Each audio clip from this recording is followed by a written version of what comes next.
Good day. Welcome to AKTU lectures. I, Dr. Vibhuti, Professor and Head, Department of Management Studies, Rajkumar Goyal Institute of Technology, RKGIT, Ghaziabad, is going to deal with Employee Relations and Labour Laws, Unit 2, Lecture 1. Lecture 1 is related with collective bargaining. Now, let us see what is collective bargaining. This collective bargaining was first used by Beatrix Webb, and he was the founder of industrial relations in Britain. Now, let us define what is collective bargaining. As we know that there are two terms, collective and bargaining. It is the process in which we have the representatives from two areas. One is from the labor organization and other is from the business organization, and they sit together to meet and they treat to find out and negotiate on a contract or agreement. Now, why do we have collective bargaining? It has its own significance. It has its significance for employees, for employers, and as well for the society. For employees, it helps us in developing the self-respect and responsibility. It increases the strength for management and employees. At the same time, it strengthens the trade union movement, and if management is having unilateral actions, it is also discouraged if there is collective bargaining. Next, we have the importance for employers. The employers, they feel that the workers, they are free to talk to them anytime if there is collective bargaining. There is increase in productivity and there are certain issues which are needed to be resolved only on the bargaining table. It promotes the sense of job security and reduces labor turnover, because whatever issues are there between employer and employee, they are being resolved at the table of bargaining. Moreover, it opens the channels for communication. Now, let us see what is its importance for the society.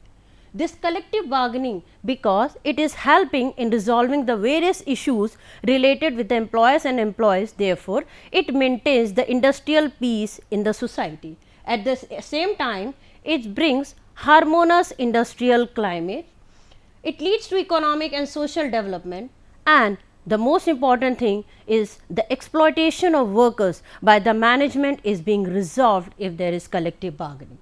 It also helps in the equitable distribution of benefits among all the participants of the machinery, that means between employers and employees. Now, why do we have collective bargaining? What are the different issues which are dealt in collective bargaining?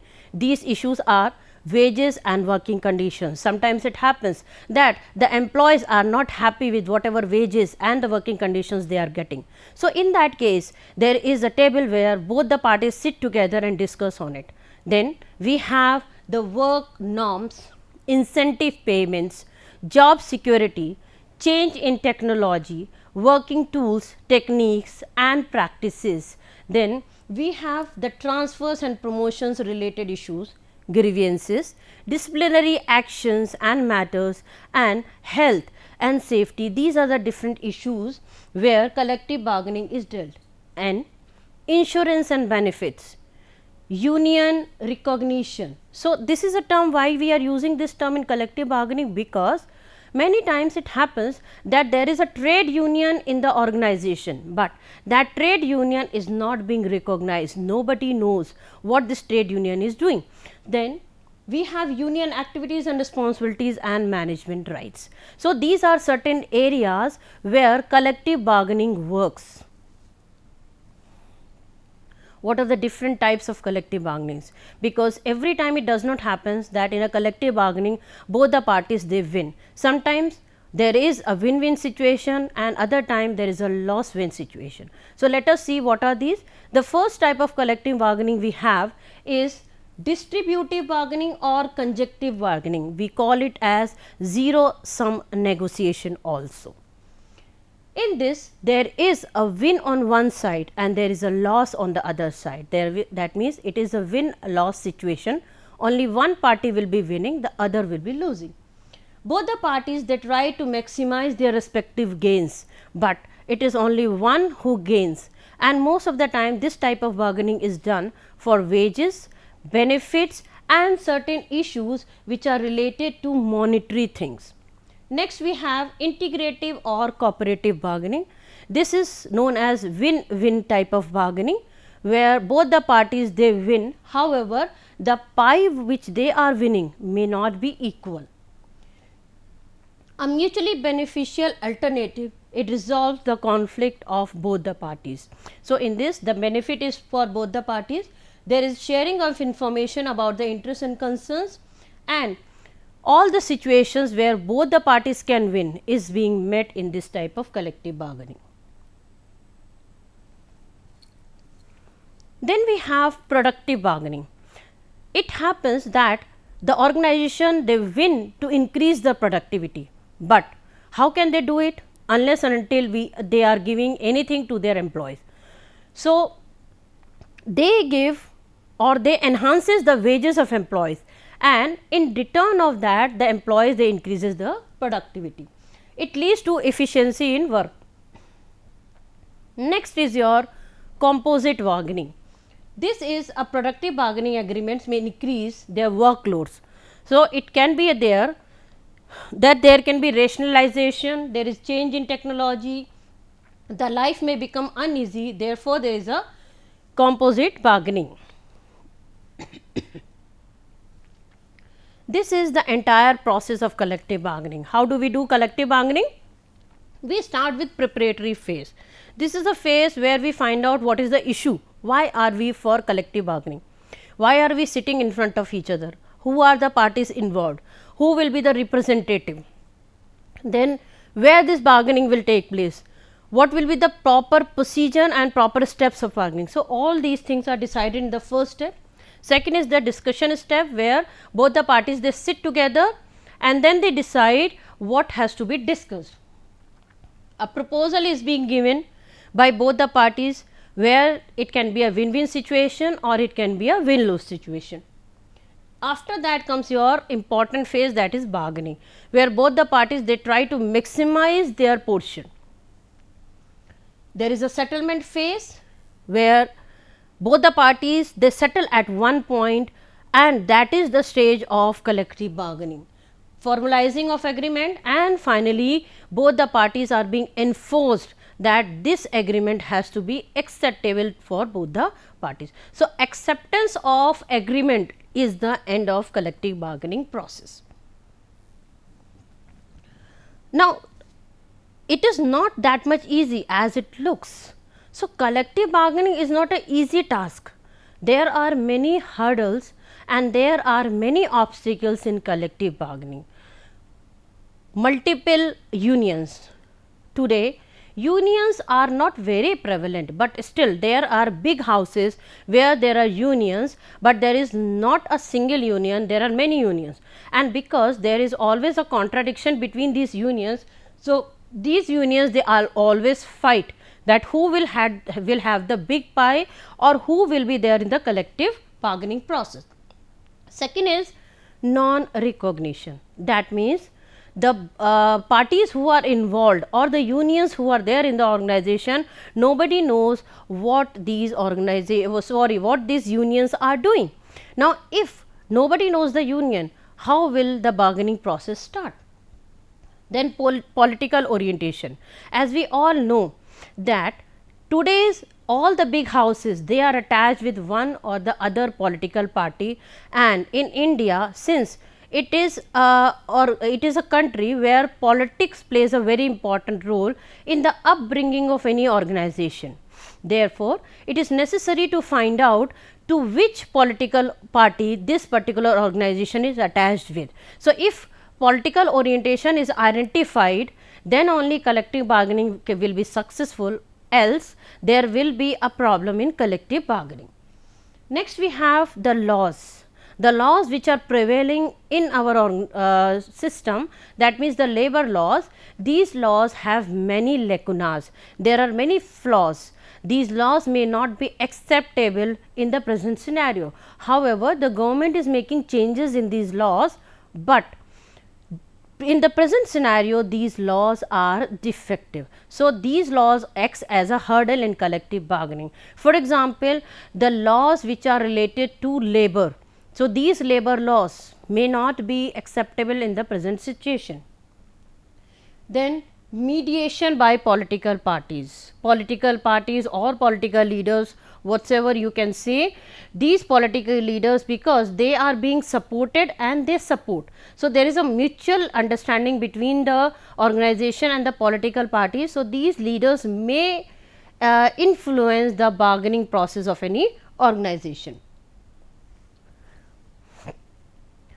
Now, when you are going for a collective bargaining process, these are the different points which you are supposed to remember, because if collective bargaining is not taking these points into consideration, there cannot be any outcome of it, and if there is no outcome, neither of the party, that means the representative from the organization and the representative from the employee side, will not be happy, and again there will be conflicts which may lead to disputes in the organization.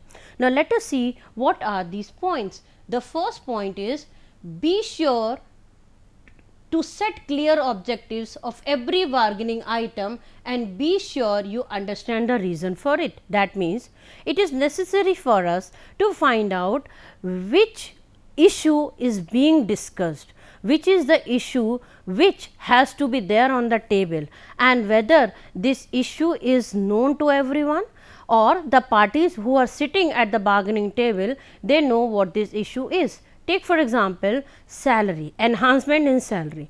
Now, we all know that the employees, they always wish to increase the salary, and at the same time the employer, they always wish to reduce the salary. So, in these cases, if there will be a collective bargaining for salary and wages, there will always be a conflict and a fight. So, we have to clearly understand the issues, whether it is enhancement of salary or it is related to pay scale. So, if the organization is not giving a proper pay scale, then there can be a collective bargaining, or if the organization is not giving a bonus, that means the percentage of profit which was discussed or which was settled down at the time of employment giving, if that particular thing is not being discussed, if that particular thing is not being given to the employees, then that issue can be taken on the bargaining table. Then the second thing is, do not hurry, the most important. Whatever we are going to discuss, we should not be in hurry. We should clearly understand the objectives and the goals of the other party also, whether we are from employee side or we are from employer side. There should not be any preconceived notion, that is key. That means, we should not think that this is an employee, so we have to reduce the salary, or at the same time the employees or their representatives should not think that they are employers, so we should take more and more advantage of them. Then, when in doubt, discuss with your associates. This is again important. The collective bargaining or the bargaining process should not be one to one. There should be group of representatives, so that if you are in a problem, if you are facing any problem in understanding the thing, you should ask your associates if any other solution can be taken for it. Be well prepared with firm data supporting your position. So, if you have taken an issue, you should have the data related to that issue also. That means, you should very clearly tell that why you are discussing this point, or why this bargaining process is being taking place. Always strive to keep some flexibility in your position. So, if I have thought that I have to enhance, being an employee, I have to enhance the salary of my colleagues, of all the employees of the organization by 10%, that does not mean that I should firm on 10% also. We should listen to whatever the representative of employer are saying, and then only we should decide whether that will be 10% or it can be reduced to a 0% also. So, this is very important that we should be flexible in our position. If we are firm or if we are stubborn, it is not collective bargaining, it is a forceful decision which you are putting on the other party. Do not concern yourself just with what the other party says and does, find out why. This is again an important point. So, whatever process we are having in collective bargaining, that is a side, these points are very important, because these are the points which make a collective bargaining as an effective one. What we were saying? We were saying that we should not concern ourselves only. So, what we should do is, whatever the other party is saying, we should patiently listen to it, and then we should find out why he is saying like this. Is there any hidden agenda behind it, or is it taken care only when it is required? So, what we are doing is, we are trying to find out why a person is taking that particular decision. So, we should not be in hurry. That is what point has been taken already. We should not be in hurry, and the second thing is, we should not let the other party put his decision in our mouth. But the important thing is, whenever he is trying to do, we should find out why he is trying to do it. Else what will happen? The collective bargaining will become a win-lose position. It will be in win-lose situation, where we are going to lose and the other party is going to win. Now, next we have is, respect the importance of face saving for the other party. So, respect the importance. So, it does not means that you are not putting the other decision in your mouth. At the same time, you should not force your decision also in others' mouth. So, in that case, what you are doing is, you are keeping the employer is always on the other side, at the same time employee is on the other side. So, we should give respect to both the parties. It does not mean that if I have decided that I am going to win, so in that case I have to win. We have to keep on in mind that the other person is also having a respect, and we should keep their respect also at the top.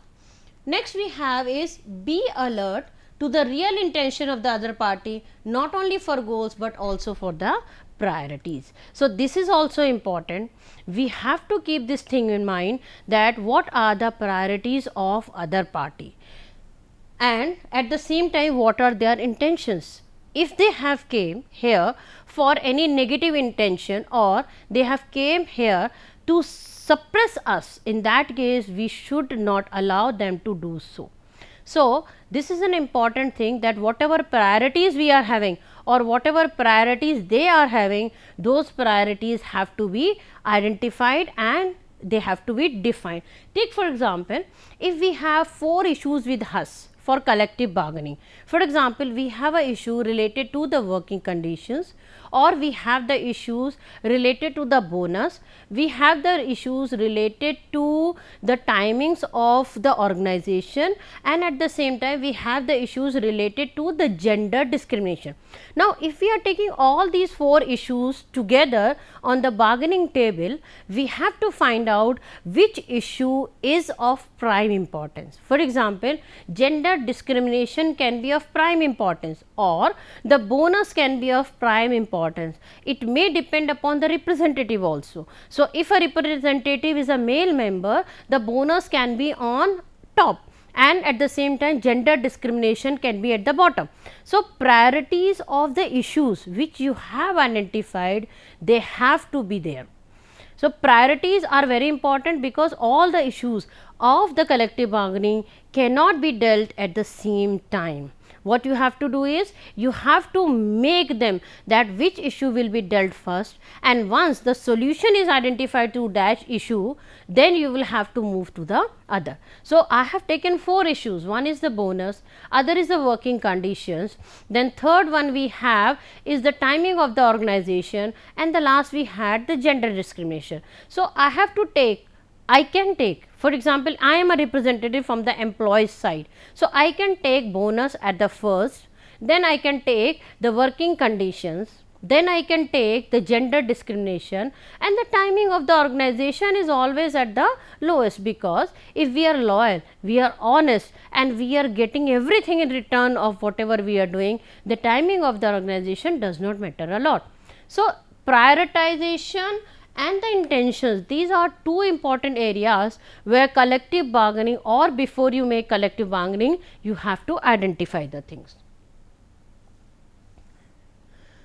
Today what is happening, that we are a good speaker, but we are not a good listener. It is very difficult for us to find out a good listener, but in case of collective bargaining, you have to open both of your ears. Now when you are opening both ears, you become a good listener, but at the same time, when you become a good listener, you know each and every area where the discussion has to be taken.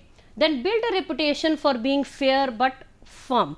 That means you have to build a reputation in which you are fair, where there is no loss situation for you as well as for the other party, but you have to be firm with whatever decision you have taken. Learn to control your emotions. This is the most important thing. Today what happens, we become very aggressive, but when we are there on the collective bargaining, or we are there on the bargaining table, we have to take our emotions into control. As you make each bargaining move, be sure you know its relationship to all other moves also. So you cannot deny on anything. You have to move, but when you are moving, at the same time you are taking all the relations also with you. Measure each move against your objective. So whatever you have decision is taking, whether the decision is affecting the other colleagues of yours or not, so that has to be taken care. Pay close attention to the wording of every clause negotiated. They are often a source of grievances. So whatever clause are there, you have to take care of them, because if you are not dealing with all the clauses, there can be conflicts and grievances. Remember that collective bargaining is a compromise. So many times it happens, you may compromise, but at the same time there should not be such type of things for all the pies.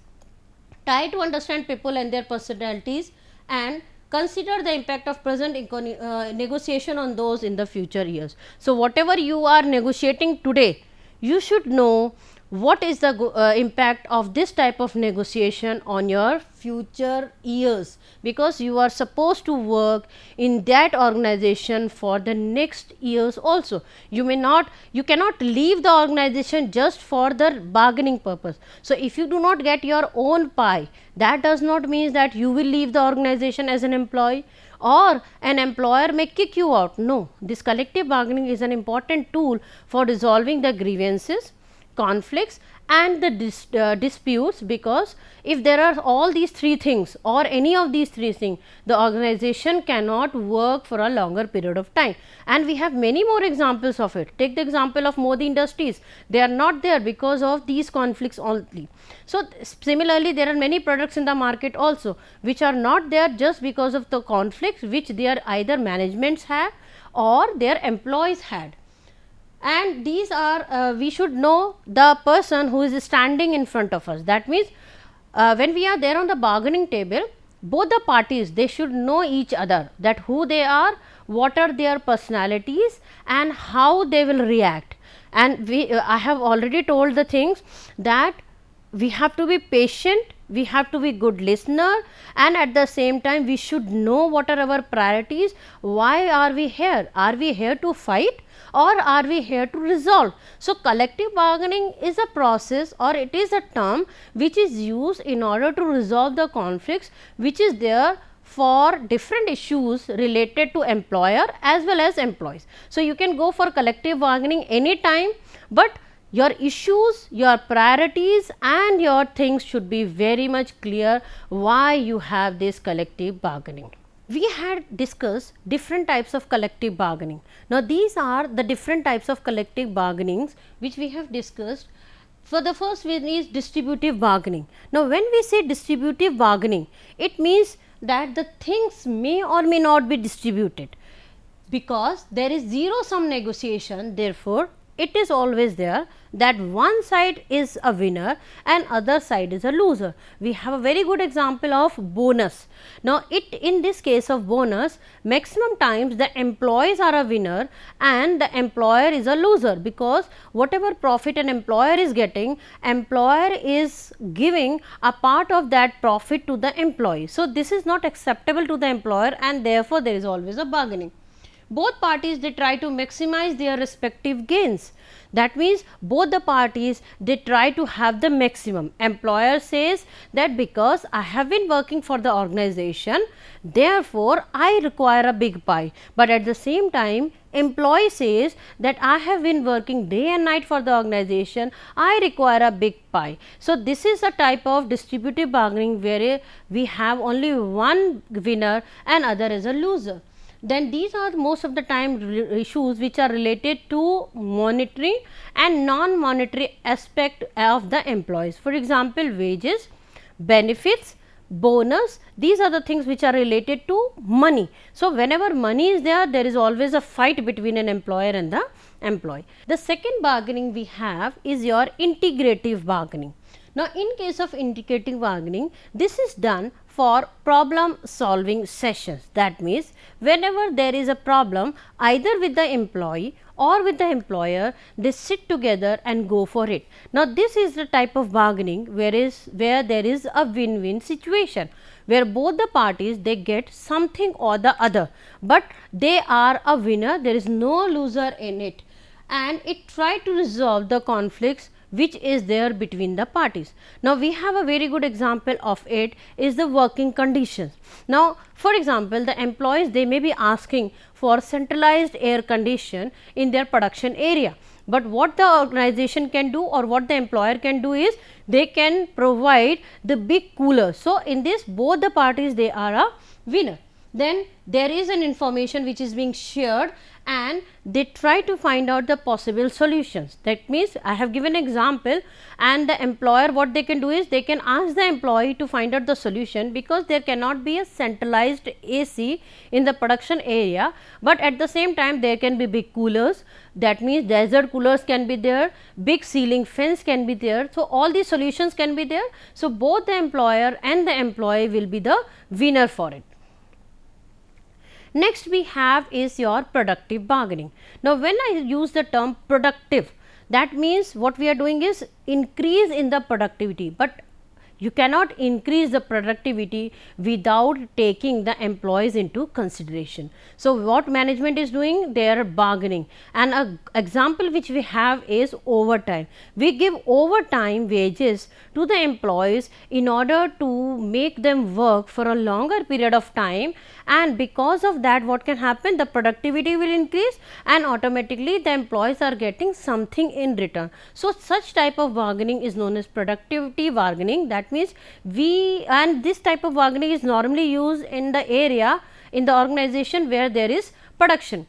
The last which we have is your composite bargaining. Composite bargaining, it happens only when productivity bargaining agreements may increase workloads, because normally what happens, you may ask everyone to work, everyone may not be willing to work, but because you have forced everyone to work, there is always increase in workload. Then there can be changes in technology, or there can be rationalization, because of which the life of an employee may become uneasy, it may become miserable. Now, when it happens, the employees do not wish to work. So, you have to go for bargaining.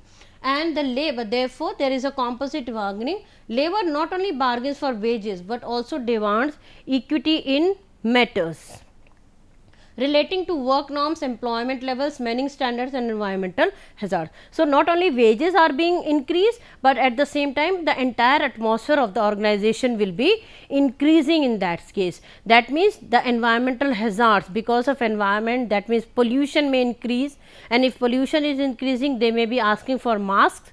In case pollution is increasing, they may be asking for any oxygen cylinders and all those things.